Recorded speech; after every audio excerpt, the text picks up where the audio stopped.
très bien. Là, on ne le voit plus. Hein. Non, mais c'est pour tuer le On a livre. ses lunettes. C'est pour tuer le livre.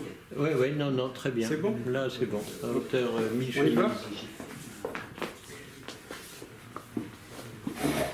Donc le principe, c'est 3 questions, 3 minutes, mais ça va déborder. Hein.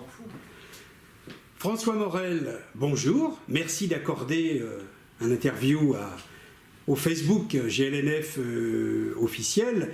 Les frères anciens, ou les anciens frères, mais toujours frères, de la Grande Loge nationale française te reconnaîtront.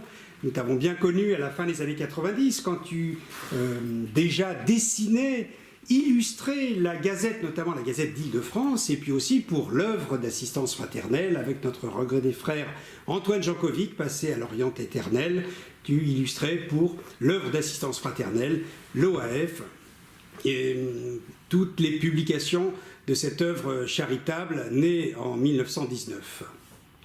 Alors, François, aujourd'hui, merci de nous accorder cet entretien au sujet de la parution de ton dernier ouvrage, Les colonnes sont muettes. Mais pour ceux qui ne te connaissent pas encore, signalons tout simplement que tu es ingénieur diplômé du Conservatoire national des arts et métiers, qu'aujourd'hui tu es consultant-concepteur d'unités de production pharmaceutique et en ingénierie en biologie.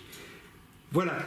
François, dis-moi, ces colonnes sont muettes. Pourquoi un tel titre finalement d'un ouvrage qui représente une tranche de ta vie maçonnique? Alors, tu ne vas pas parler, tu as illustré, tu as mis des paroles dans des bulles. Raconte-nous la genèse de ce magnifique album couleur et noir et blanc.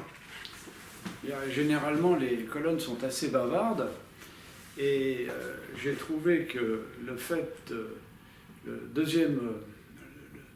le deuxième surveillant qui s'adresse au premier surveillant, et celui-ci fait part du mutisme des colonnes, je pense que dans ces conditions-là, tout est dit en partie, et enfin, on a une certaine sérénité qui apparaît dans la loge. Je pense que les colonnes sont muettes, et puis c'est assez intéressant parce que si des profanes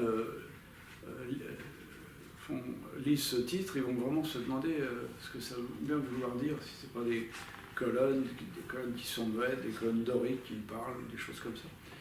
On est un peu dans le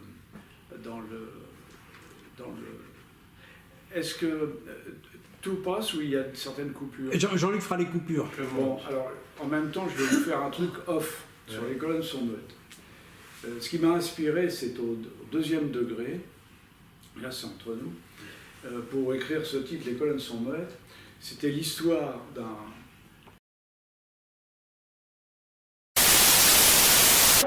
Ça c'est off, il faudra le couper, hein, bien sûr, hein, Jean-Luc, tu passes pas ça, hein, parce que sinon les archives... Alors pour en revenir au titre Les colonnes sont muettes, je pense que l'idée vient aussi du fait que dans cet album, les frères sont souvent dans des situations un peu... ils sont toujours dans une certaine surprise. Les événements qui leur arrivent les dépassent quelque peu. Donc ils sont passifs dans cette histoire-là, et quand ils prennent de certaines initiatives, elles ne sont pas toujours forcément heureuses.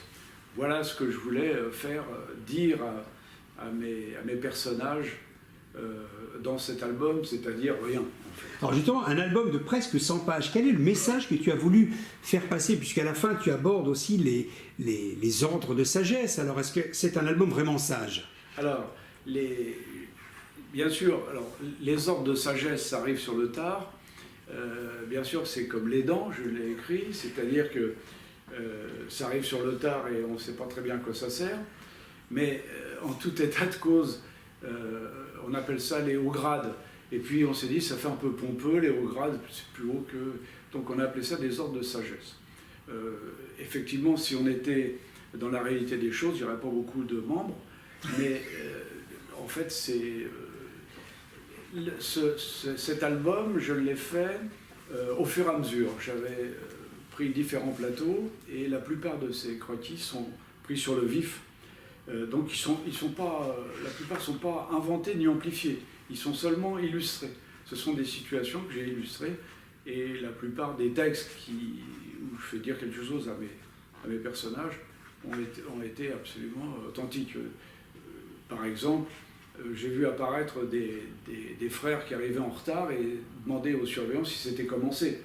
Bon, c'est impressionnant quand même de voir ça. Donc on peut imaginer la sérénité de la tenue qui se déroulait pour avoir de tels doutes. Voilà un peu. Mais... C'est un document extrêmement sérieux finalement, sous le trait de l'humour, tant à travers ta plume qui est assez acerbe, voire provocante des fois, qu'à travers les dessins qui reproduisent une tranche de vie, de ta vie maçonnique. Mais quel est finalement le dessin que tu as préféré dans cet album? Raconte-nous. Il n'y en a pas particulièrement un que j'ai préféré. J'ai beaucoup de tendresse pour mes frères, donc les dessins que je préfère sont ceux qui sont plutôt tendres avec eux, puis il y en a qui sont un petit peu plus croustillants, comme le frère qui est seul sur les colonnes, et bien évidemment tous les membres de la loge sont devenus grands mamamouchis provinciaux ou nationaux, donc ils sont tous à Lorient, il n'y a plus personne sur les colonnes. Et là, je pense que c'est une réalité assez impressionnante. Mais bon, voilà, ce dessin-là m'a particulièrement... j'ai trouvé ça... Il y en a un autre qui est très, très significatif aussi, c'est qu'on demande aux frères maîtres des banquets d'organiser un repas rituel. Et alors il était un peu... C'est une histoire vraie, c'était incroyable. Donc ça s'est fait en fait dans une galerie marchande. Alors on est tous arrivés en noir dans la galerie marchande et on ne savait pas très bien comment les choses pouvaient se passer. Donc on n'était pas à couvert. Voilà une histoire assez drôle qui s'est déroulée. Alors François, quel est ton prochain ouvrage finalement?